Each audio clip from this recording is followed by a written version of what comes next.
көрсөтүлүп жатат. Азыркы учурда бул жакта реанимацияда, кардиология реанимациясында 9 пациент жатат.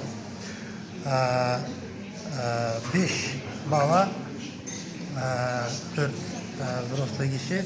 Аларга да жардам көрсөтүлүп жатат, бирок алардын состояниясы стабильно тяжелый болуп жатат. Ар бир пациентке бир реаниматолог бөлүнгөн. Башка больницалардын баарынан бул жака реаниматолог алып келдик. Дары-дармектер менен камсыздалган, оборудованиянын баардыгы бар. Тилекке каршы 2 пациент реанимацияда каза болду.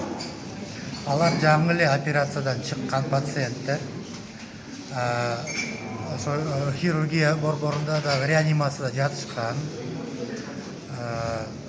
Отравление угарной газы болушу мүмкүн, азыр биз айта албайбыз. Бирок расследование жүрөт. Бул возгораниянын баягы причиналарын аныктайбыз. МЧС менен кошо албетте чаралар көрүнөт. Бүт больницаларга буйрук жиберилди, бүт противопожарный бүт мероприятияларды аткарышы керек. Азыркы учурга маалымат ушундай.